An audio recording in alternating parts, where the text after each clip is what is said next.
las manifestaciones que vamos a ver que tienen que ver con la archivística.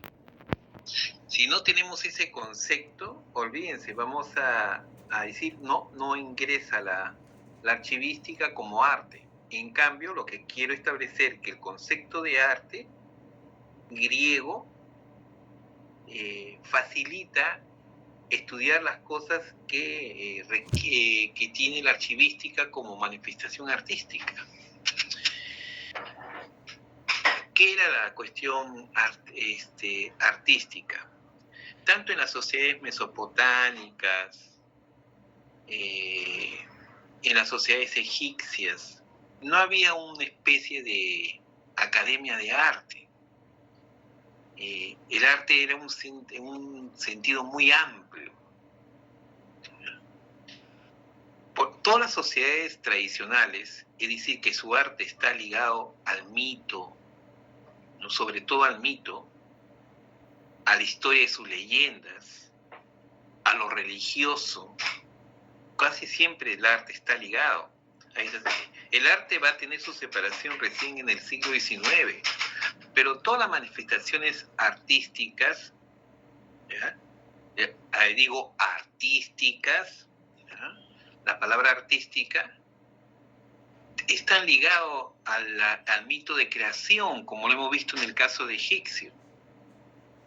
La cruz de Ansata, la cruz egipcia, el sarcófago, el rostro, la momificación, que era unir a todos los huesos de Osiris, el ojo de Horus, todo está ligado a lo religioso, mitológico,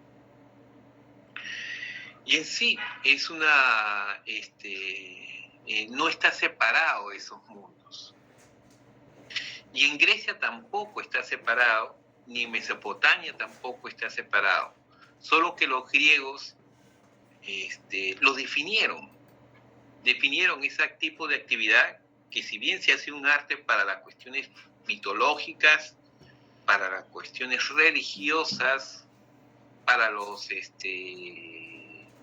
para la corte en sí mismo, ¿no? Porque la corte en sí mismo también era una sociedad teocrática, o sea, era de carácter divino, los emperadores de esa época, tanto en Mesopotamia, en los egiptos, y también en el mundo griego, pues el arte está relacionado a los mitos de los dioses del Olimpo. Y lo que definieron era que arte, ¿qué cosa vendría a ser? ¿Se acuerdan? Ese es importante, porque ese concepto lo van a encontrar en los archivos. Es importante que... De técnica, profesor. De técnica, muy bien, tecné, ¿ya? Pero la técnica no es una empiria, o sea, hacer una silla es una empiria, cualquiera puede hacer una silla. La técnica tiene un nivel mayor, un mayor nivel de conocimiento. Por eso que la palabra arte proviene de la palabra tecné, que ya lo he expuesto, que ya está en su PPT, que lo he enviado. Entonces la palabra tecné en griego significa técnica, y tecné en latín se convierte en ars, ya también lo he puesto, y de ahí viene la palabra arte. Por eso que nosotros estamos estudiando como una manifestación técnica del arte, hemos incluido la labor que hace la archivística. Uno, por ejemplo, los papiros, las letras cuneiformes, son parte del criterio artístico de las sociedades tradicionales. En las sociedades tradicionales, el arte está ligado a la mitología, a lo religioso y a las cortes teocráticas, o sea, a la cuestión, a las pautas establecidas. No hay la libertad absoluta del artista. No existe. Entonces, se llama tecné, un mayor nivel de conocimiento que la empiria. Y se ha utilizado en los archivos acá en el Perú, ¿ya?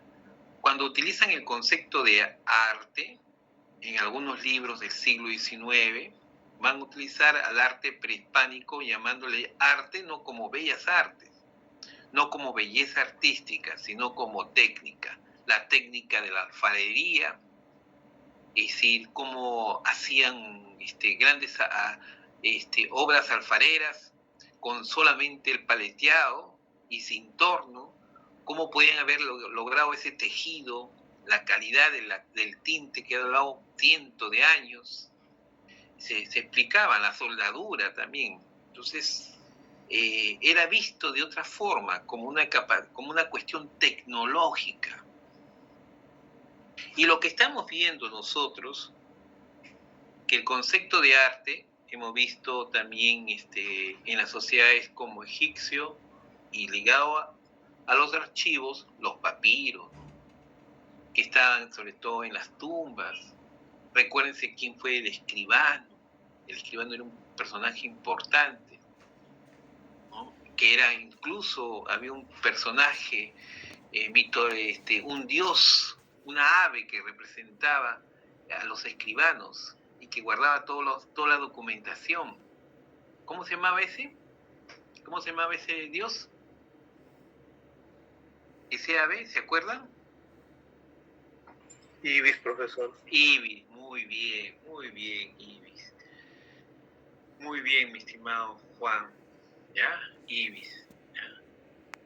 Y hemos visto en caso de Mesopotamia, que es el que prácticamente da las normas y los reglamentos de una sociedad en el código Hammurabi, con letras con uniformes, que ya tiene un alfabeto, que se hace en arcilla o también se puede hacer en piedra de orita, una piedra muy negra, muy dura. Entonces estamos viendo de que estamos haciendo arte, pero a la vez estamos haciendo también una historia del arte de la archivística, entendida el arte de la archivística como una técnica, como el concepto griego. ¿Me hago comprender o no, jóvenes? A ver, dígame si me hago comprender o no. Sí, profesor. Ya. Sí, profesor. Solamente una consultita, quería saber si estaba proyectando. No estoy proyectando nada. Ya, genial. Estoy recopilando todo lo que hemos hecho, una conversación. Sí, profesor. ¿En qué sentido, no? Porque mayormente los estudiantes de Historia del Arte comienzan a enseñar, y también otra área es enseñar lo que es Perú paralelamente. Una de las cosas que hace el arte es implementar el gusto, ¿no? Y entonces si tú consagras solamente el arte europeo, pues solamente vas a ver por un tubo, ¿no? Por un tubo, y todo lo demás no es parte de la documentación, ¿no? Hemos visto entonces que tenemos, por ejemplo, en el Paleolítico, nosotros también tenemos un arte rupestre, o sea, sobre las cuevas. Pero ellos tienen 40.000 años, cuando no conocían todavía la agricultura, cuando no conocían el fuego, hace 60.000 a 40.000 años, en la época paleolítica, y nosotros somos un continente joven, de hace 8.000 años nada más, pero también hicimos arte rupestre.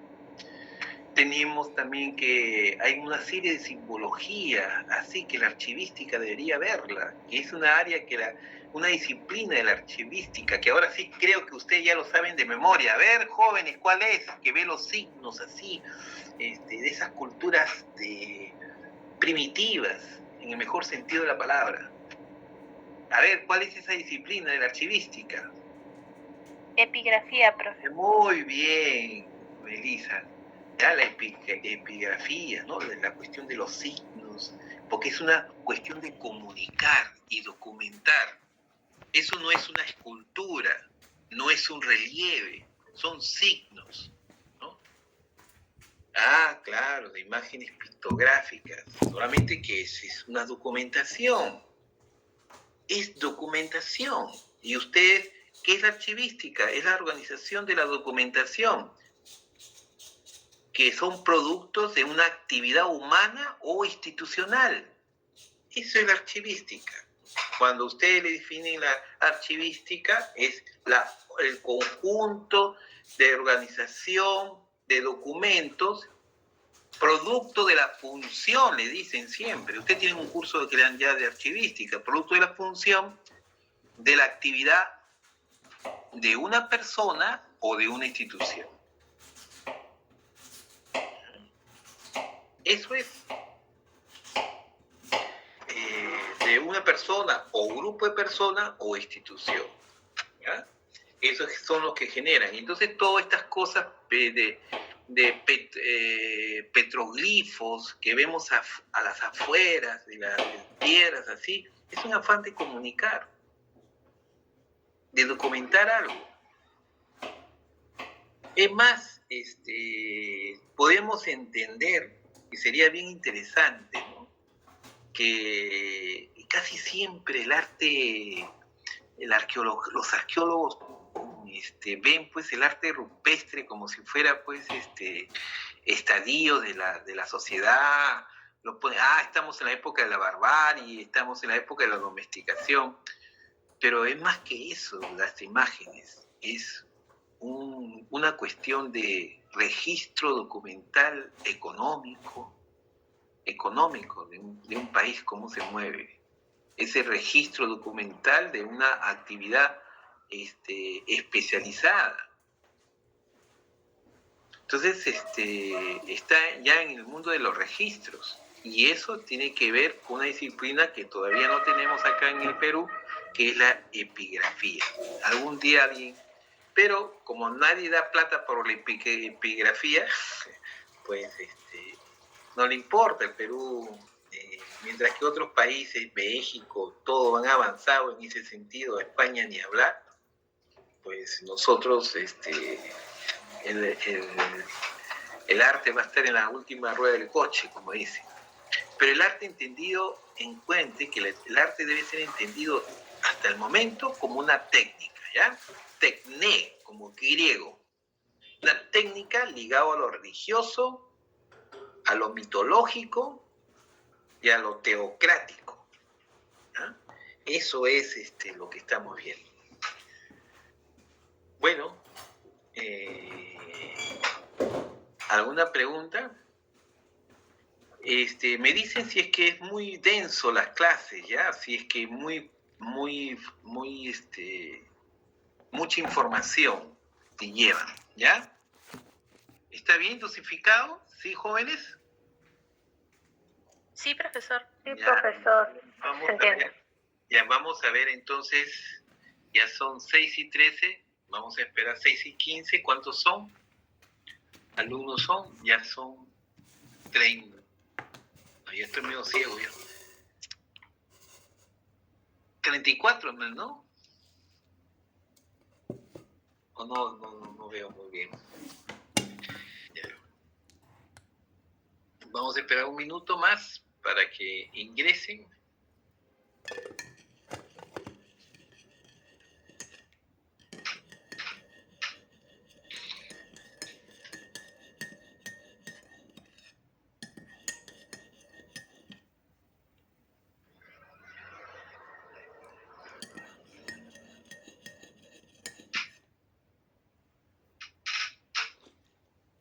Ahora, ¿qué nos toca? A ver, según sílabo, ¿qué nos toca? De Roma, profesor. Roma, el Imperio Romano. Vamos a ver que Roma está muy junto a nuestro mundo. ¿Eh? Todos los caminos conducen a Roma, profesor. Todos los caminos conducen a Roma, como dicen. Y nosotros en parte somos romanos. Mi abuelo fue romano, profesor. ¿Ah? Mi abuelo fue romano. Fue Tu abuelo italiano. fue romano. Italiano. Italiano. Fue. Recuerda que Italia, ten cuidado, Roma, Italia se concibe recién en el año 1872. ¿Sabías que la unificación italiana nace recién en el siglo XIX? Lo que existían eran reinos. Y cuando se forma Roma, el Imperio Roma, no es que existía Italia, existían los reinos, las provincias de Italia que llegaban hasta Inglaterra. Una vez desaparecido la invasión germana que hace desaparecer al Imperio Romano, pues se disgrega en reinos: el reino de Cerdeña, el reino de Milán, el reino de Nápoles, el reino de Sicilia, y Italia pasa a ser provincia y anexiones de Austria, de Francia, ¿no? Hasta de Inglaterra. A Italia le ha costado incluso su total unificación después de nuestra independencia. Pero tenían una cultura, tenían una tradición cultural que era el Imperio Romano. Pero recuerden que el Imperio Romano no abarca solamente Italia como ahora la conocemos. Es como, ahí sí tienen bien claro, así como deberíamos tener bien claros acá en América, que el Imperio Inca no fue Perú nada más, pues. Cuando hablamos de Perú, el Imperio incaico de Perú, ¿qué Perú? No existía Perú. Existía el imperio con su Tahuantinsuyo que abarcaba hasta Argentina, hasta Paraguay abarcaba. Ecuador, todo parte de los Andes era parte de Perú. Eso era Perú. Antes de la venida de los españoles. No existía Argentina, no existía. Eran pueblos. Incluso cuando vino el virreinato, ni siquiera le dio el carácter a Chile, a Argentina, carácter de virreinato, de capitanía, de puerto, de pueblo aislado. Esa es la historia. Y Ecuador hace poco con nosotros dio el grito de libertad, y Bolivia fue un país que se creó por Sucre, por Bolívar. Que diga Bolivia, se creó por Bolívar. Hay que cambiar. Entonces, cuando hablamos de Roma, no solamente estén pensando en Italia, el Imperio Romano, sino toda la expansión que logró. Vamos a hacerlo poco a poco, ¿ya? Poquito a poquito. Claro, señor profesor, pero tenga presente que Roma ahora, claro, si bien también nuestros ancestros han estado ligados a una tradición territorial, ¿no? Regional, esa cultura sigue predominando en el territorio peruano con mayor magnitud. Toda vez si usted me dice Paraguay, profesor, yo sé que Paraguay tiene otro tipo de idiosincrasia cultural, ¿no? También los de Chile tienen otra idiosincrasia cultural, los araucanos, y así sucesivamente, profesor, los colombianos, que también han sido parte del territorio peruano, Ecuador totalmente, ¿no? Pero tienen otra matiz hasta cuando decirle, pues, Huáscar estaba ahí, ¿no? Esperado ahí para poder recuperar su trono y para invadir Cajamarca y quitarle todo el reinado a Atahualpa, ¿no? Entonces, eso es lo que yo puedo matizar en función también de la cultura romana, que bien hasta la fecha predomina. Pues todo el mundo dice, voy a Italia a visitar, ¿no? Todas las ruinas, y Pompeya, que es magnífico, una historia así de ayer y hoy, que está plasmada, profesor, en las lavas, ¿no? Dejadas por el volcán Vesubio, ¿no? Y a que la fecha causa admiración toda vez que los investigadores han llegado a introducir a esos vacíos material que ahora hace reflejar cómo murieron nuestros antepasados en esas regiones, señor profesor. De hecho, no, el imperio no es una unificación de cultura y una estandarización. El imperio es asociativo. Vamos a ver ese carácter poco a poco. Es decir, un gran imperio no quiere decir la unificación religiosa, pero tiene algunas características que unifican a todas esas particularidades culturales. O sea, hay una característica típica de los imperios. Lo vamos a ver, ¿ya? Y después de eso, si quieres, abrimos un debate sobre eso, pero expliquemos primero y después lo debatimos, ¿ya? vamos a ver Roma. Bueno, que ya creo que voy a pasar lista, ¿ya? Primero voy a pasar lista. Asistencia. Aguirre. Profesor, buenas noches, presente. Buenas noches. Agurto. Presente, profesor. Buenas noches. Michelle Alexandra Anchella. Presente, profesor. Buenas tardes. Tú eres bien romana. Alexandra Anchella. ¿Ah? Melissa Connie Ángeles. Presente, profesor David. Buenas tardes. Sí. Y estamos ahora en la clase romana. En lo griego buscamos el orden y la mesura. Y el orden y la mesura y la claridad de los elementos es la característica del mundo clásico. ¿Ya? Es del mundo griego clásico. Clásico, la palabra clásico significa paradigma y modelo.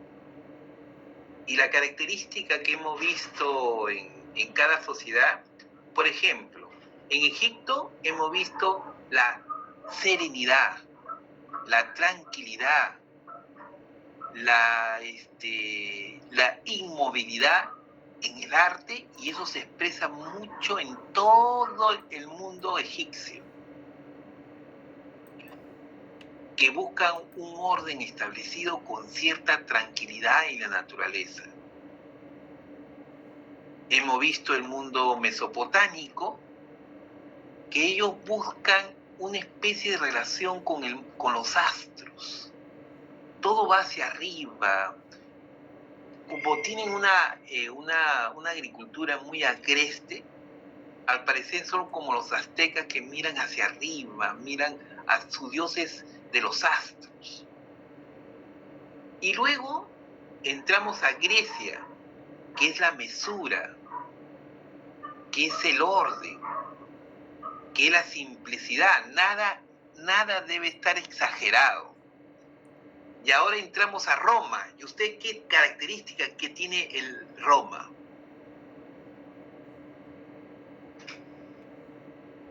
A ver, vamos a ver, piénselo y después me lo dicen al último. Stuart Alexis Aparicio. Puesto en el chat su asistencia, profesor. ¿Ah? Puso en el chat mi compañero Stuart su asistencia. Sí, está presente, ¿no? ¿Stuart está presente? ¿Alexis? Sí, profe, escrito en el chat. Está presente. Víctor Alfredo Atúncar. Víctor Alfredo Atúncar. No está. Víctor Atilio Beldi Fuentes. Señor profesor, buenas noches. ¿Cómo estás, Beldi? Roma ¿Cómo no, profesor? te marca la historia de tu vida. ¿Ah? Sí, Carol profesor. Mariela, buen día. Presente, profesor. Buenas noches. Buenas noches. ¿Cómo está, señorita? Manuel Hilario Calderón. Presente, profesor, buenas noches. Buenas noches, joven. Roberto Jesús Calla Valdivia. Presente, profesor, buenas noches. Buenas noches, ¿cómo está? César Martín Campos, Serna. Buenas noches, profesor, presente. Buenas noches, joven. Pedro Alexander Capristano. Presente, profesor. Buenas noches. Buenas noches. Miguel Jesús Córdoba. Miguel Jesús Córdoba. No está. Stephanie del Carmen Espino. Presente, profesor. Buenas noches. Buenas noches, señorita. Rocío Lisek Gutiérrez. Buenas noches, profesor. Presente. Buenas noches, señorita. John Gustavo Guamaní. Buenas noches, profesor, presente. Buenas noches, ¿cómo está, joven? Gladys Leslie Lescano. Buenas tardes, profesor. Presente. Buenas noches, señorita. ¿Cómo está? Yael Alexandra Mirano. Presente, profesor. Buenas noches. Buenas noches. Caterine Milagros Muñoz Valladolid. Presente, profesor. Buenas noches. Buenas noches. Juan Manuel Obando Portilla. Buenas tardes, profesor, presente. Buenas noches, joven. ¿Cómo está? Jonathan Pajuelo Aguirre. Buenas noches, profesor. Presente. Buenas noches, joven. Ana Sofía Paredes, de la Cruz. Ana Sofía Paredes de la Cruz. No está. Gerson Javier Parodi Matallana. Presente, profesor, buenas tardes. Buenas noches. Buenas noches. ¿Cómo está, joven? Pascual Florencio Ramos Pacheco. Presente, profesor. Buenas noches. Buenas noches. ¿Cómo está? Profesor, disculpe. Ana Paredes puso su asistencia en el chat. Ya, muy bien. Entonces, presente. Recuerden que siempre pueden llamar a su delegada y pueden decir si tienen problemas tecnológicos o algunos percances. Lisbeth Matilde Ramos Quina. Buenas noches, profesor. Presente. Buenas noches, ¿cómo está? Jorge Antonio Sarmiento. Presente. Buenas noches, profesor. Buenas noches. Luis Antonio Simón Collantes. Luis Antonio Simón Collantes. Pasamos. En el chat, profesor. Ya, muy bien. Gonzalo Daniel Suárez Carzola. Buenas noches, presente. Buenas noches, ¿cómo está? Kiara Leticia Tirado. Buenas noches, profesor. Presente. Buenas noches, señorita. Miguel Omar Velázquez. Miguel. Está levantando la mano. Ha levantado su manito. Muy bien. Giacomo Patricio Vieira Flores. Giacomo Patricio Vieira Flores. Alan Javier Zavala. Profesor, buenas noches, presente. Y Profesor, buenas noches. buenas noches, sí, ¿cómo está, joven? Natalia Carol Sea. Profesor, buenas tardes. Presente.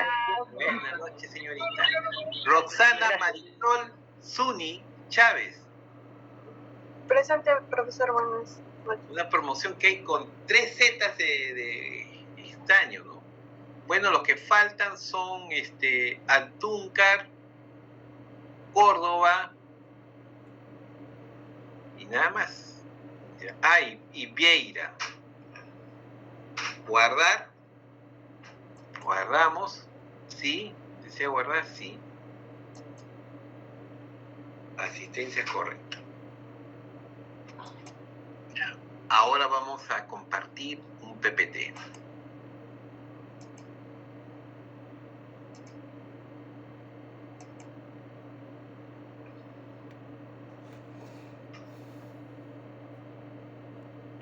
Voy a sacar mi imagen para que no lleven mucho. Y vamos a entrar aquí.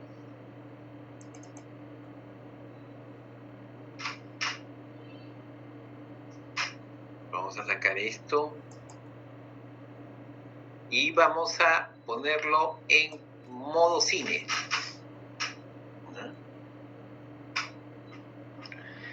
Mire, esto eran lo que eran lo que eran Roma, el Imperio Romano no fue Italia, o sea, había muchos grupos dentro de este país de Italia que ahora conocemos. O sea, dentro de lo que ahora conocemos como actualmente es Italia, estaban los griegos, estaban los italiotas, estaban los mesapios, estaban los anitas, estaban los umbros, umbrías, estaban los etruscos y están los celtas. O sea, son grupos culturales. En otras palabras, es como decir, estaban los quechuas, estaban los aymaras, y que formaban reinos, ¿no?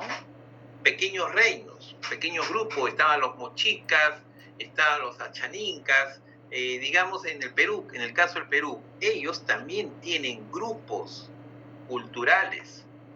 No es unificado todo, como parece todo igual. Claro que en ellos ahora está más estandarizado, pero estamos hablando siglo IV antes de Cristo, 500 o 600 años antes de Cristo, que existía en este país de Italia grupos. Lo que pasa es que Roma, ¿no?, se va a formar por los grupos latinos que están en la parte norte de la actual Italia, acá en la parte de los celtas. Habían varias colinas que se formaron. Vamos a ver poco a poco, pero ya se dan cuenta cómo es el mapa pre-imperio de Roma. Mire cómo eran los sanitas, cómo contribuyeron, ¿ya?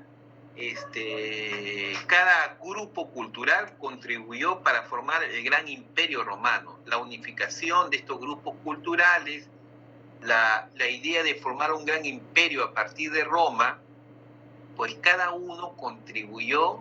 Estos pueblos sobre todo eran muy atléticos, como pueden ver en la figura. Esto no es romano, este no es el imperio romano, estos son de los sanitas. ¿Ya? Miren parecen esos fisicoculturistas o estos metrosexuales que salen en las pero que en el mundo eran rudos, personas muy rudas, porque cabalgaban sin ¿cómo se dicen cuando ponen una silla en los caballos? ¿Ah? Montura, muy bien, señorita, gracias, ¿no? Y eran guerreros, ¿no? Tenían escudos, estandartes, símbolos de guerra, como ponerse unos cuernos de toros. Iban como los bárbaros iban pues a caballo, ¿no? Es una gran influencia de las culturas bárbaras, ¿no?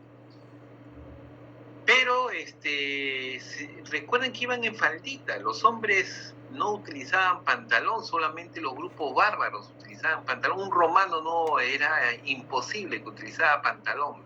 Utilizaban falditas y calzones, igual como ahora utilizan las mujeres, ¿ya? Y acá, como ustedes ven, los sanitas.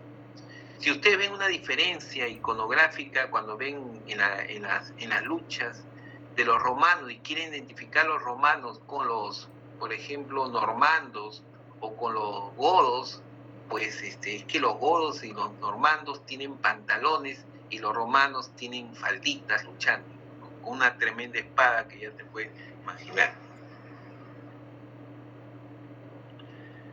Mausoleo de los etruscos también. Miren la arquitectura.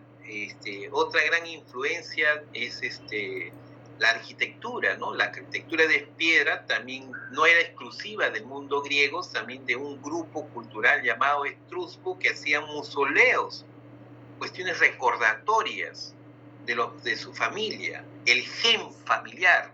O sea, la genealogía familiar comienza a crearse a partir de los etruscos.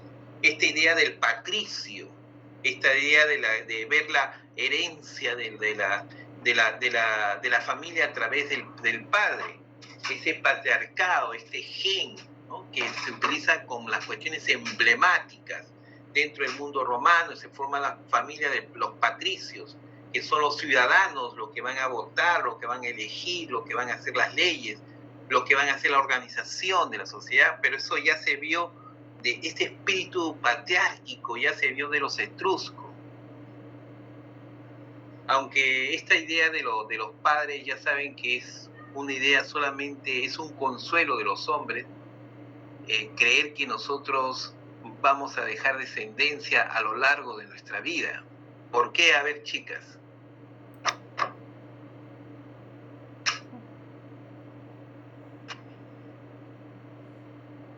En la ciencia moderna, ¿alguien sabe?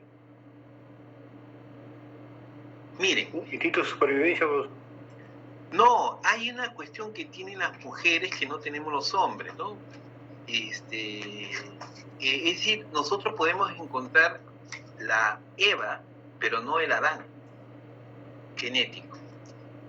¿Por qué? Porque las mujeres tienen una célula mitocondrial que deja la información genética a la diversa generación. Si bien tus hijos pueden tener un porcentaje de tu información genética, a lo largo de su serie de casamiento, la información del padre se pierde. Pero una mujer no se pierde. Por eso algunas culturas, ¿no?, predomina el apellido de la madre. Porque con ella se puede saber el origen genealógico de tu familia. En Brasil, profesor. ¿Ah? En Brasil, por ejemplo, en Brasil se ponen el apellido de la materno.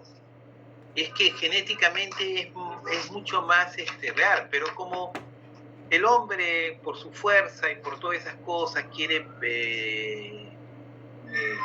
tener esa cuestión de trascender, pues va el apellido de los padres, la genealogía de los padres, los mausoleos se hacen de los padres, pero tranquilo, pues, amigos varones, igual que yo, nosotros en el camino todos nuestros descendientes van a desaparecer. Podría ser nuestro nieto tener algo de nosotros, pero ya bisnieto muy poco, ya tataranieto ya casi nada. Pero una mujer tiene la información genética hasta el último, hasta no sé, pues hasta que viva la humanidad. Porque la humanidad algún día va a desaparecer también, ¿no?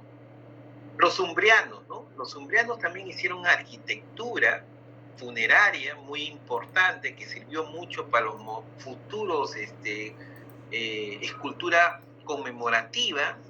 Es decir, que Roma no fue de la nada, señores. Los pueblos aislados son pueblos que se quedan en la edad de piedra, como caso de Australia, que no tenían ninguna relación con otros países. Pero los pueblos que han avanzado, Egipto, Mesopotamia, el mismo Roma, pues se han valido pues de otras culturas, los griegos, de los egipcios, indudablemente, y también de la cultura mesopotámica. El aporte de los griegos también, ¿no? Este es Venus y se convirtió en Afrodita. Ares, el dios de la guerra, Ares en griego, y Marte en Roma. La idea del cuerpo humano, la idea de la belleza, que no hay que perturbar la belleza, el hombre es parte de la belleza, pero es una belleza ideal. No es que las mujeres sean iguales, así que sean las griegas y los romanos sean así, no es así, sino es una belleza que tiene la idea griega del orden, del gozo, de la armonía. Eso es lo que recogieron todos los romanos. Pero los romanos van a agregar algo mucho más, que son la ley, la patria. Son un concepto de la patria. Por primera vez en Roma, no solamente se va a representar dioses, en el mundo griego solamente se representaban dioses. En Roma se va a presentar al héroe nacional, al personaje, ¿ya?, casi mitificado. Eso es lo que vamos a encontrar. Pero vean estos aportes, es decir, Roma es ley, es patria, es héroe. Es una sociedad imperial, crece. Obras públicas son lo que caracteriza más, apoteósica, es lo que caracteriza a Roma, ¿ya? Eso es romano. Romanos son latinos porque tienen saoco al bailar, porque son gente alegre, porque es un pueblo que le gusta divertirse, o porque no son totalmente blancos. ¿Qué creen ustedes? ¿Por qué somos latinos?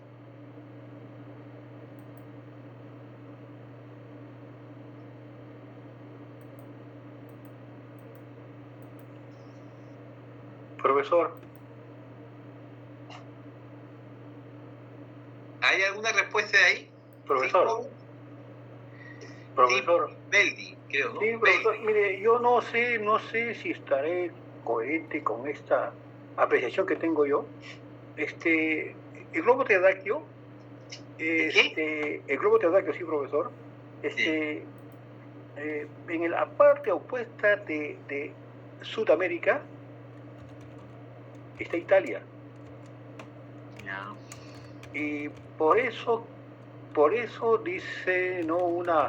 Un comentario en Google hace muchos años que leí, que deriva pues casi el mismo comportamiento al latino, al hispano, ¿no? A esa cultura dejada en pocos sitios de Sudamérica. Claro que los alemanes, los ingleses, los franceses llegaron a Sudamérica con mayor proporción, hasta los chinos, japoneses. Los italianos también varias veces se embarcaron al Perú, desde 1880 aproximadamente, y se dedicaron al comercio y a los restaurantes mayormente. Eso es lo que tengo de referencia, eso que me han contado a mí también mi papá de mi abuelo, ¿no? Mi papá de cáncer, ¿no? Mi papá también papá de cáncer, ¿no? Eso es lo que quería comentar como una cosa mía, señor profesor. Disculpe usted. Está bien, no hay, es importante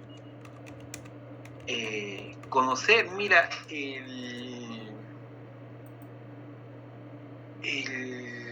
yo creo que así como los mitos, yo he utilizado los mitos que explican el origen del arte, he explicado, porque es esta explicación que yo hablo sobre Egipto, sobre la cruz de Ansata, sobre el sarcófago, en realidad no la he encontrado en otra documentación.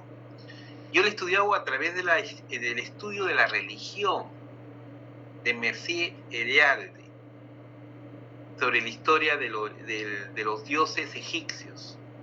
Y indudablemente la cruz, el sarcófago, van de la mano esos mitos, pero no he encontrado hasta ahora un libro que diga sobre eso.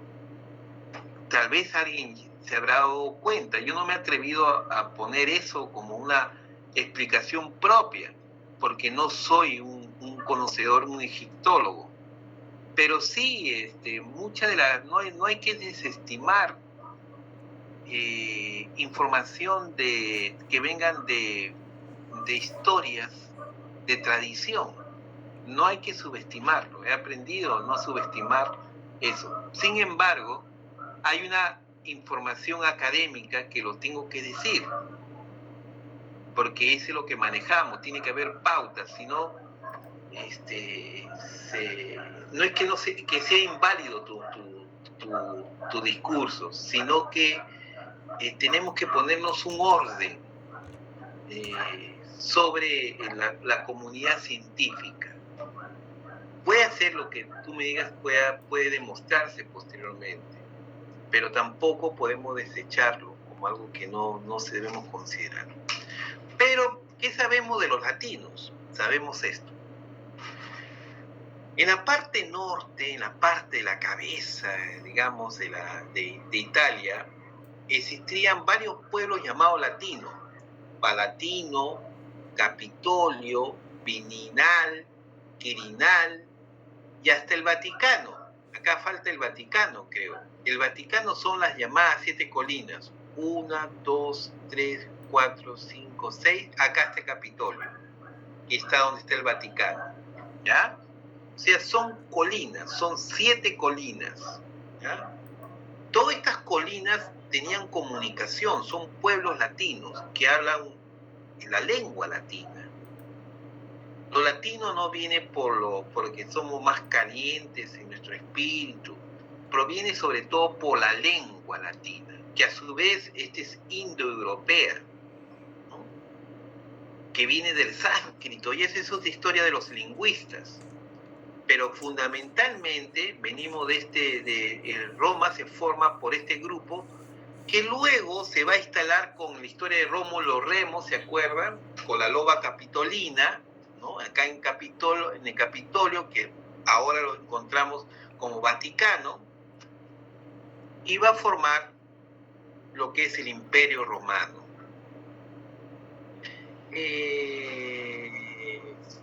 Cada vez que van a encontrar en el archivo, van a encontrar la palabra lacio, virinal, quirinal, van a encontrar esos términos, el lacio, el celio, el capitolio en el siglo XIX, ¿ya? Van a encontrar estos documentos, se están refiriendo al origen de la cultura romana, porque nosotros somos parte de esa cultura latín.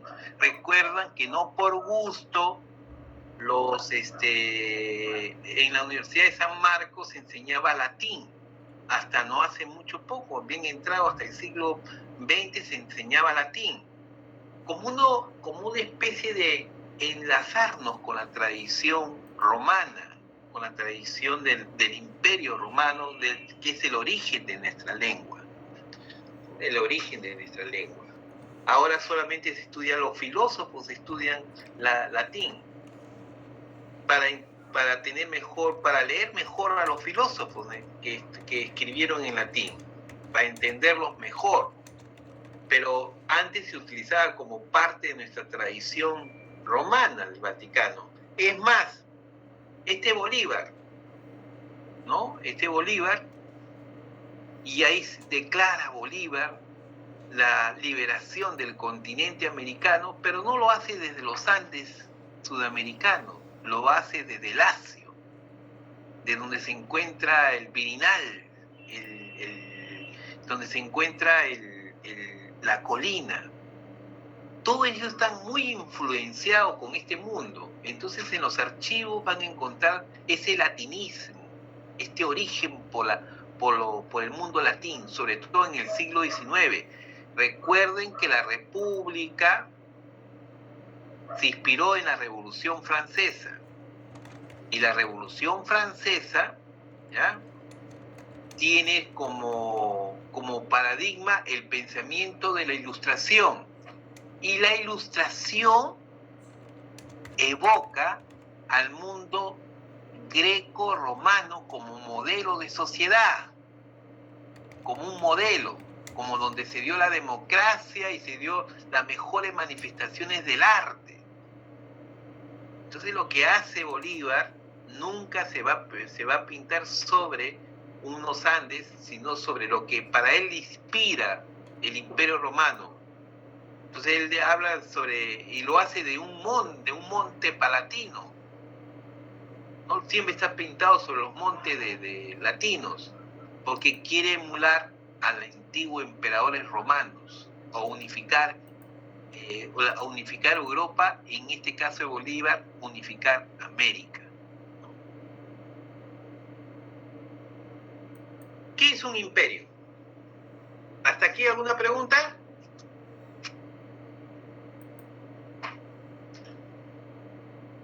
¿Alguna pregunta? ¿Manera de descanso? ¿Alguna pregunta? Interesante, profesor. Interesante. ¿Qué es un imperio? Siempre hablamos un imperio. Incluso le hago estas preguntas a los arqueólogos, y la respuesta es a veces bastante, por no decir poco profundo, ¿no? Entonces, creo que debemos definir qué cosa es un imperio, el Imperio Romano, porque ya estamos hablando de un modelo de sociedad que Bolívar lo quería como el gran Imperio Romano. ¿Pero por qué? Vamos a ver por qué es un imperio. ¿Qué les dice esa figura? Una imagen? César. ¿Ah? César. Justicia. Justicia, y César. Muy bien. ¿Cómo, aparte de Beldi, cómo se llama usted, señorita? Melissa, profesor. Melissa. ¿Melissa qué? ¿Tu apellido? Ángeles. Ángeles.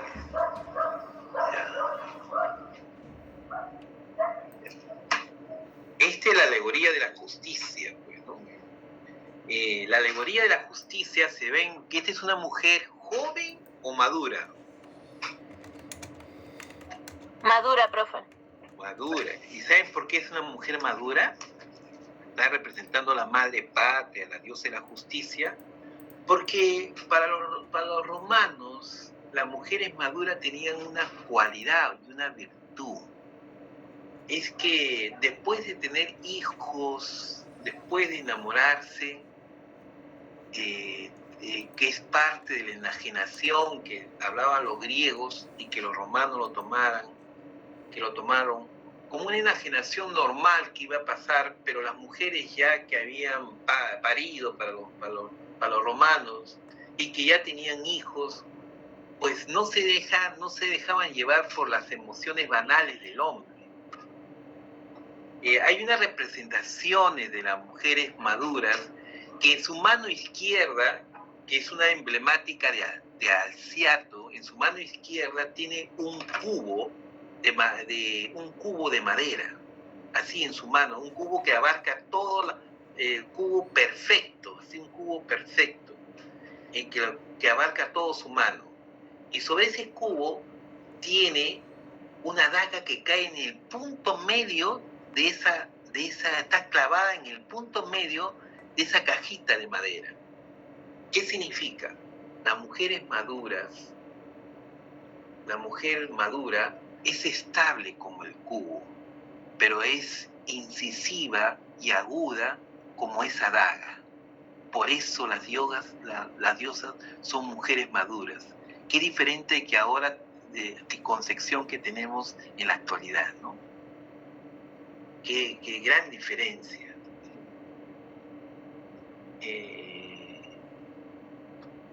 Para que vean este tipo, ahora la van a entender, ¿no? La justicia es y lo que es un imperio, volviendo al carácter de imperio, es que lo que caracteriza a un imperio es que tiene leyes. El derecho romano, en Mesopotamia el código de Hammurabi, las sociedades, también Tutankamón y todos daban a sus escribanos, le daban las leyes y los edictos a su sociedad. La característica de un imperio es que tiene leyes. Los que no tienen leyes, ¿cómo se llaman las sociedades que no tienen leyes? A ver. ¿Anarquistas? No, los anarquistas no quieren tener organización política. ¿Ya? No es decir, la política no debe. El anarquismo es un estado de situación no democrática. Sí, pero los anárquicos a veces buscan una sociedad, pero la anarquía es una posición política, digamos, contradictorio. Es una posición política contra los partidos políticos. Para ello los anarcos son los que buscan la organización y la sociedad es la que basta y no necesitamos de grupos políticos que nos dominen. La voluntad del pueblo, o sea, es lo que predomina. Pero estamos hablando sobre Roma. Esto vamos a ver posteriormente. Roma, ¿cómo le llamaban a aquellos que no tenían leyes? No tenían una sociedad... Los bárbaros, profesor. Los bárbaros. Bárbaros, muy bien. ¿Cómo te llamas? Manuel Calderón. Calderón, muy bien, Calderón, ¿ya? ¿Ya? Efectivamente, los bárbaros, pues. La ley sobre los bárbaros. Dura sex lex, la lex. Dura es la ley, pero es la ley. La ley se tiene que cumplir aunque sea dura. ¿Ya? Eso es Roma. Y eso es Roma cuando llegaba a otros pueblos, ¿no? A someter a otros pueblos, lo primero que hacía era la ley. Y recuérdense que la ley va a estar muy ligada a los archiveros. Donde nacieron los archiveros es en Roma. Porque la ley lo va a tener ¿quién es el que tiene el poder de la justicia? ¿Quién es el máximo? El magistrado. Y el magistrado estaba en el tabularium y tenían los archiveros. Con la ley organizada como fue Roma, si bien ha habido, digamos, cuestiones embrionarias en Mesopotamia, en egipcio, pero la organización, el corpus, el tratado del derecho romano trajo a un nuevo personaje que era importante en la sociedad, que es el archivero. Vamos a ver cómo se le llamaban a esos archiveros, ¿ya? Vamos a ver poco a poco. Ya, entonces la primera característica es la ley. La segunda característica, a ver, ¿qué dice? Acá, ¿cómo ven ustedes? Hola, Servus, Hello, Salux, Hola, Vox, Cian. Todas estas lenguas de dónde provienen. Hello, ¿qué es? Inglés. Inglés. Hola es castellano. ¿Cierto? Y así tenemos francés en la forma italiano, y todos ellos provienen del latín. Nuestra lengua española, nuestra lengua francesa, tiene la estructura propia del latín. Todo es el origen latino. Y por otra parte, todos estos pueblos en algún momento hablaron latín. ¿Ya? Después viene el latín con su variante, que es el alemán, que es el inglés. Pero la madre de todos los corderos es el latín. La estructura de sujeto, verbo, predicado, eso es el latín. Otra cosa es el mundo oriental con todo lo que es el lenguaje chino. No tiene ninguna estructura parecida. Nosotros, la forma lineal, el discurso lineal, la organización de su gramática, tanto es igual en Italia, en los ingleses. Por eso que hay muchas personas que tienen mucha facultad de hablar inglés, porque conocen la estructura mental. Algunos dicen que estudiar latín te ayuda a tener más facilidad en los idiomas que tienen romances, en todos los idiomas como latín, francés, incluso el alemán, que es un poco más difícil, puedes porque conoce la estructura, el patrón. ¿Ah? Y una de las características es que el imperio es imponer su lengua. Esa es otra característica, ¿ya? Que es típico. Y acá estamos con sus variantes. Y también la ciudad, el urbanismo, que no es arquitectura. ¿Qué es urbanismo? A ver.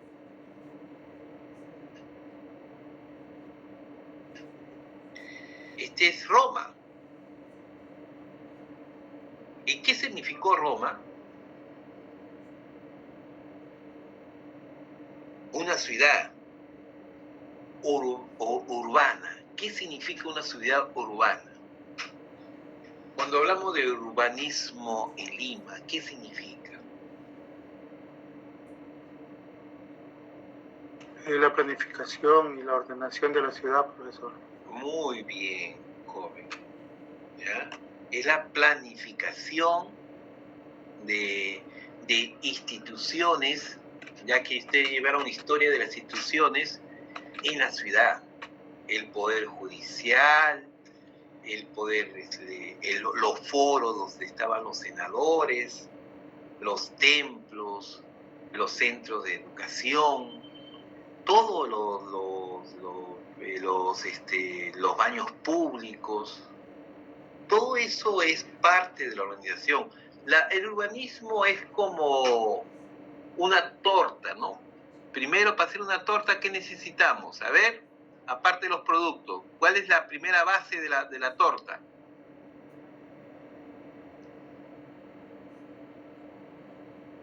Todos hemos comido una torta, a ver. La masa. La masa que se convierte en queque, ¿no es cierto? Y después de queque viene la mermelada. Después de la mermelada viene el merengue y después viene la cereza. Y sí, todo un urbanismo significa la distribución de la ciudad en campos, en la zona industrial, la zona comercial y la zona de vivienda. Lima no tiene ese urbanismo, porque tanto los muy ricos y los muy pobres se han ido al extremo de los cerros. No hay una zona de vivienda. Todo está mezclado. Es un caos terrible Lima, como urbanísticamente. Pero el urbanismo viene desde Roma y el imperio se caracteriza por el urbanismo. Si hay urbanismo, significa que hay instituciones. Y si hay instituciones judiciales, de alcaldías, que hacen especial, hay una institución, porque antes simplemente era el faraón, era el rey, y deseaban, esta vez van a haber instituciones titulares. El urbanismo implicó, acá va a estar el poder judicial, acá está el poder, la municipalidad, acá van a estar los políticos con el foro romano, ¿ya? Acá van a estar los palacios, acá va a estar la zona de recreo, acá van a estar los servicios públicos, los baños públicos, acá van a estar las termas, y sí, crea instituciones, ¿ya? Crea instituciones. Y cuando crean instituciones, ¿qué es lo que pasa, jóvenes? ¿Se genera qué?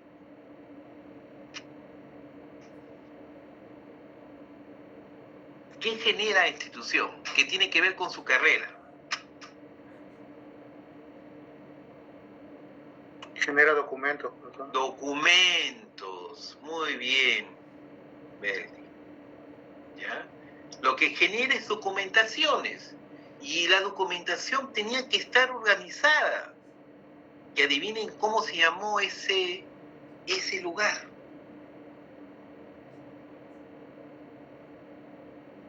Se llamó tabulario. ¿Ya? Tabulario. ¿Alguien conoce sobre tabulario?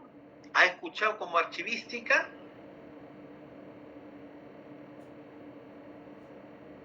Profesor, una especie de cuadro donde se indicaba el código de descripción del concepto de algo. Profesor, eso es lo que entiendo yo, profesor. Concepto de algo. Sí. A ver. Puede ser de una herramienta, puede ser un repuesto, puede ser un libro, ¿no? Vas por ahí, mi estimado Belli. Vas por ahí. Bien, profesor. A ver, vamos a ver qué dicen de los demás compañeros. Era un palacio, profesor, donde se custodiaban las tablas de bronce que contenían las leyes y las actas oficiales. Mucho más cerca. Mucho más cerca. Pero dicen que es un tabulario. Mucho más cerca. Más preciso. Era como un archivo, profesor. Es un archivo. Entendemos que es un archivo, pero ¿cómo era ese archivo? ¿Por qué le dicen tabulario?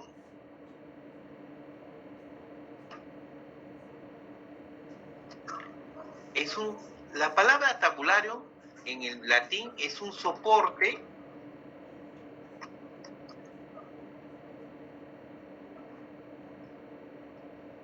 físico que viene, un soporte físico que viene de tabulé, ¿ya? De tabulé, tabulae.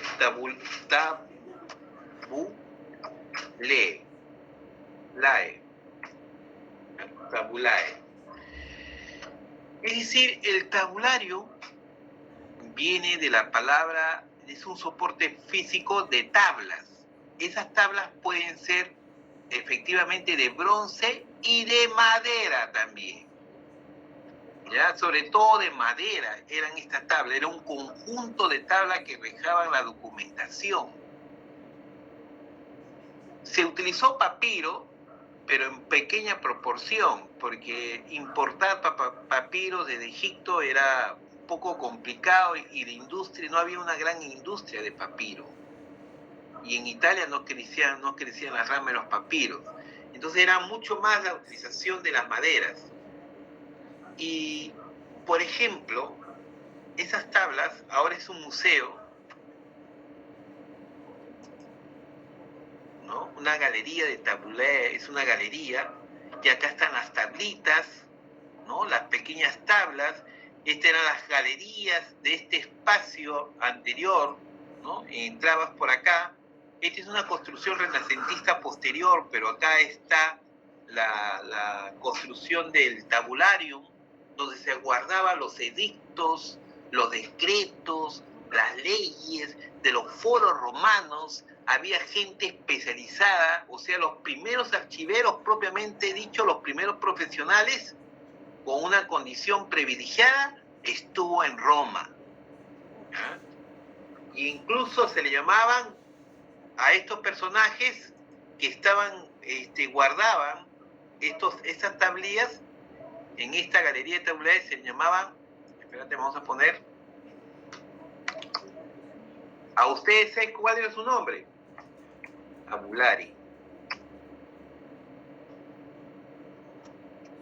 Eran los archiveros tabulari. Lo que pasa es que la palabra archivero viene de la palabra griega archión, ¿ya? Vamos a ponerlo, ¿ya? Por si acaso. La palabra archivo, viene de la palabra griega que es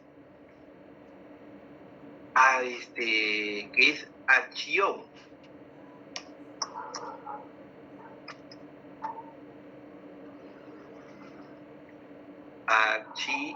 A ver, déjame recordar, a ver cómo es tal, a ver, la palabra archivo viene de archivum en latín, ¿ya? Archivum en latín, pero en griego significa archía, ¿ya? Pero ¿qué pasa? En el mundo latino la palabra archiva no era utilizado, ¿ya? Lo más cercano a lo que era un archivero y a la labor del archivero era el tabulari, que trabajaba en el tabulorio, ¿ya? Y el tabulario viene del soporte físico del tabulé, la tabla de bronce, la tabla de bronce o de madera, ¿ya? Se le decía tabulae y por eso le decían tabulorio. El profesional que trabajaba ahí, ¿ya? Se llamaba tabulari, porque la palabra archivero no era muy utilizado, ¿ya? Era muy de la élite que utilizaba la palabra archivero. Más popularmente se conoce el tabulari. Pero recuerden que el archivo viene del archivum en latín y archía en Grecia. Y miren, estas son las tablitas. Es una tabla, se le echa cera y hay un punzo, un elemento punzante que hace y que es un instrumento para registrar la documentación, la historia, todo. Ahí se conoció a Platón, a Filó, a Aristóteles, a Zenón, a Sócrates. Sócrates nunca hizo nada, nunca escribió, pero sus discípulos escribieron por él. No, eso es.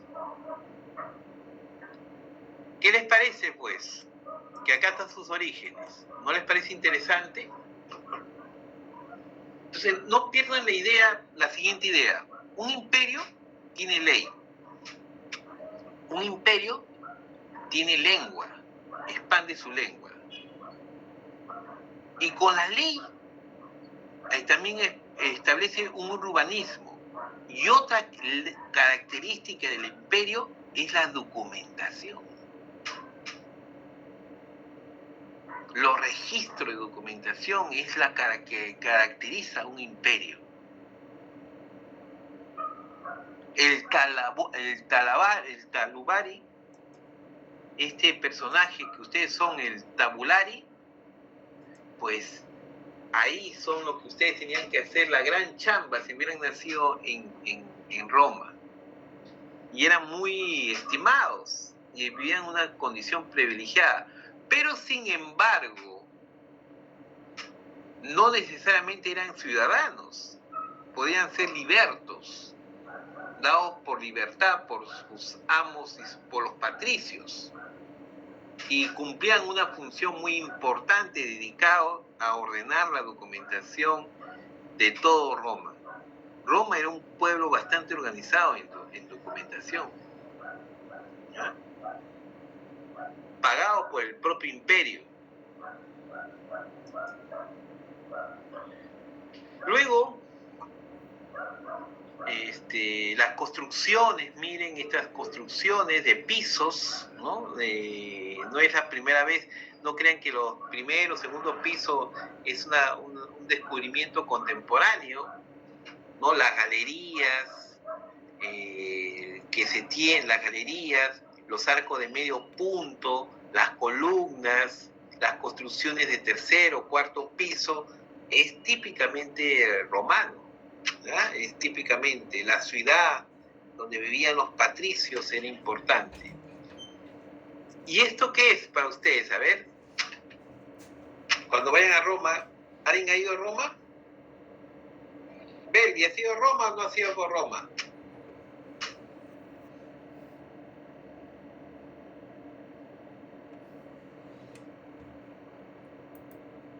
Es el Coliseo, profesor. Muy bien. ¿Cómo te llamas, señorita? Melissa Ángeles. Ángel, ya tienes participación, Ángel. ¿Ah? ¿Te gusta el arte? Profesor. ¿Y por qué creen que sí está el Coliseo con esta... Profesor. Sí. Profesor, una consulta. Y ya que estaba hablando de los tabulares, justamente relacionado a lo nuestro, ¿cómo se va desarrollando, por ejemplo, en esa época comienzan a aparecer las ilustraciones en los márgenes, las orlas, por ejemplo, las firmas? ¿Cómo se va desarrollando eso, profesor? Las orlas viene ya de la época medieval, eso vamos a ver, ¿ya? Las orlas, la representación... Juegas todo con sello, con el anillo. Ya, eso viene posterior, no viene con el mundo romano, de las portadas con orlas, ¿no? Esto que están en los marcos, los elementos florales y de flores de acanto y todos esos elementos, esto es posterior, que vamos a ver paso a paso, vamos a ver estas representaciones, estas iluminaciones que se hacían viene la época medieval, ¿ya? Las portadas de los libros. Los romanos en los libros utilizan una letra románica, pero no han tenido una representación de orlas. Eso lo vamos a ver. Para su compañero, cuando habla de orlas, está hablando, imagínense, es el marco, ¿no? Y hay unas decoraciones así que ustedes ven, ¿me ven? Que estoy moviendo el cursor, como flores, espóndulos, óvulos, así a los costados que se abren, y son elementos que se ven en las iglesias también, las orlas, en las portadas. Y hay en las portadas en las iglesias, en las portadas de las iglesias se ven las orlas, y en los libros también. Y también en algunos documentos también se encuentran orlas. Pero poco a poco, ¿ya, joven? Poquito a poquito. Ahora estamos en Roma. En Roma es la ley. La ley produce instituciones y la institución produce documentación. Es la ley. Dura sec es la lex. Dura es la ley, pero es la ley. Y el poder del Estado es imponente. El gran imperio se extiende. Y por lo tanto, tiene que haber la organización de la documentación y su arquitectura también comienza a ser apoteósica, monumental, gigante. El imperio también da obras gigantes, expresivas, como este Coliseo romano, que en realidad comenzó como un gran teatro, de significaciones teatrales. Todo esto era para hacer significaciones teatrales, incluso para que vayan echar agua y que se haga de significación de las embarcaciones romanas. No tenía esta cuestión. En Roma se da la utilización política de los servicios públicos, y es decir, se comenzó a utilizar el arte como parte de la propaganda política, y se comenzó a utilizar las manifestaciones artísticas como un medio de distracción al pueblo. ¿Cómo se dice eso?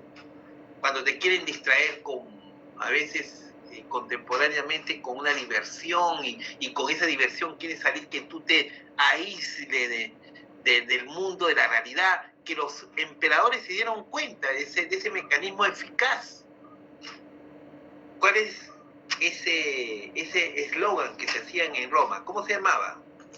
En ese coliseo. ¿Qué daban a la gente? El circo. Pan y circo, ¿ya? A la gente en caballo salía como el gladiador.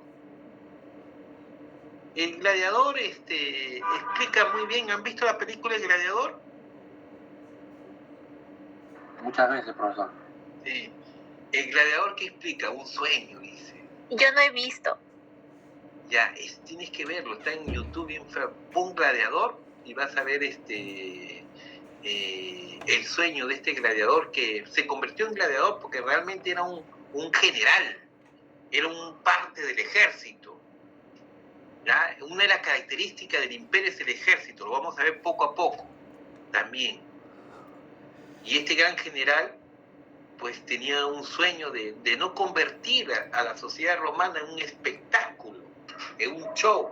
Solo Nerón, todos estos personajes, Claudio, Calígula, convirtieron en un espectáculo la vida política.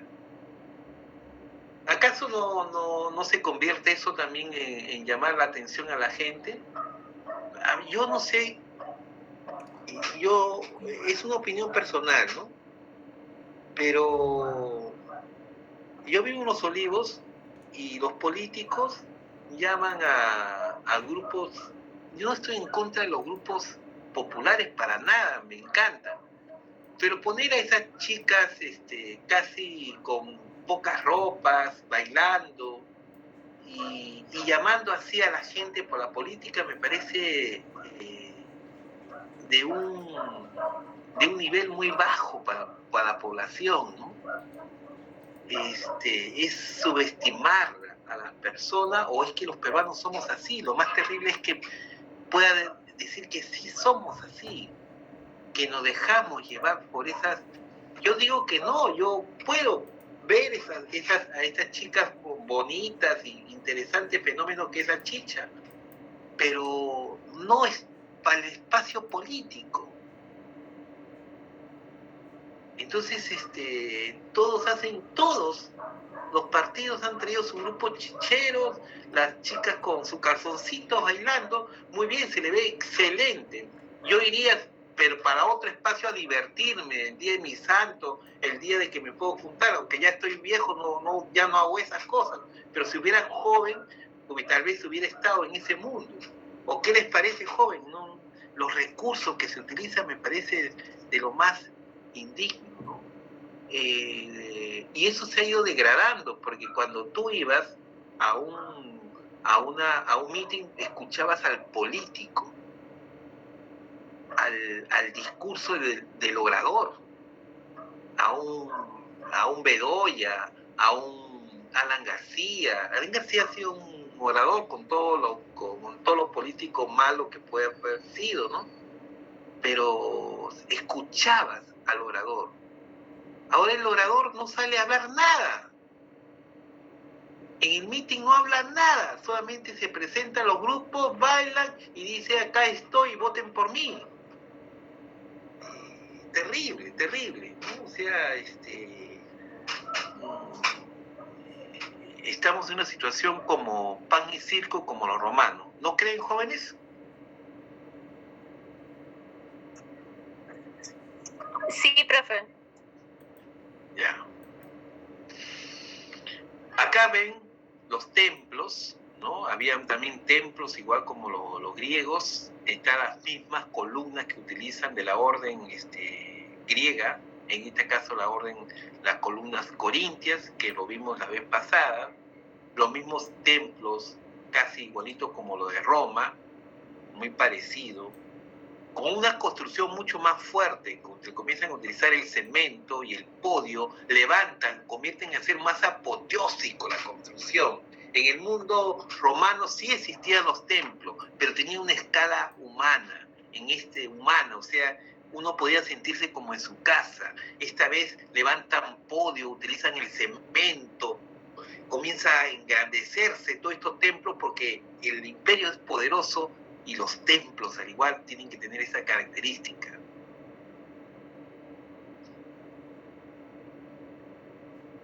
Luego tenemos ya, delegada, ¿cuándo debo descansar?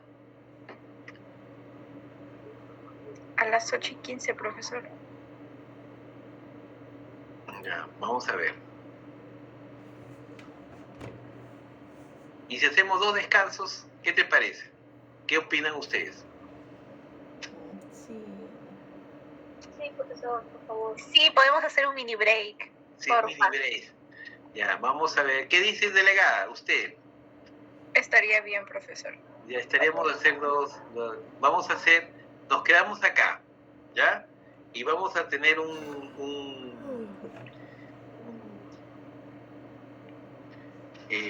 pequeño break. ¿De cuántos minutos? ¿De 15 minutos damos? ¿Sí? Sí, profesor. Ya, Gracias, profe. ya, 15 minutos. Vamos a ver, un ratito. Voy a cerrar. Mi delegada me ha enseñado que debo sacar, muy buena delegada tienen, ¿ah? Se le está bien preocupada. Y además no solamente ve por sus alumnos, también ve por, incluso me pone en advertencia de lo que debo hacer. Muchas gracias, señorita. ¿Usted se llama? Yael Mirano, profesor. ¿Ah? Yael Mirano. Mirana, ¿no? ¿Y tu apellido? Mirano. Mirano, profesor. Yael Mirano. Mira, voy a poner acá mi delegada. Mirano.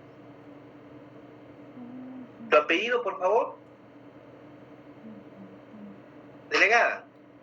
Mirano, profe. Yael Mirano.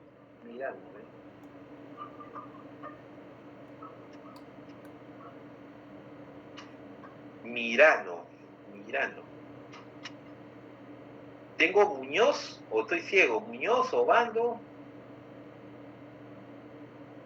Aguirre, Agurto, Ángela, Ángeles, Aparicio, Atúcar, Beldi, Buendía, Calderón, Calla, Valdivia, Campos, Capriscano, Córdoba, Espino, Gutiérrez, Guamaní, Lescano, Muñoz, Obando, Pajuelo, Paredes, Parodi, Ramos, Sarmiento, Segura, Simón, Suárez, Tirado, Velázquez, Viera, Cera. ¿Dónde está Mirano? Profesor, disculpe, es que en el caso de Yael y Alan Zavala tuvieron algunos problemas, creo, con su matrícula. Creo que por eso en la lista que usted tiene no figura. Ah, entonces voy a poner a mi delegada, pues. Mirano, acá en mi hoja que yo impreso. Mirano, ¿cómo te llamas? Mirano, Yael Mirano Ocaña. Sí. Ahí es un Yael poquito Mirano. complicado. Ocaña. Ya. Ya, muy bien. Y el otro es Zavala también, ¿no? Ya, ella es mi delegada. Bien, ya entonces un cuartito de hora que significa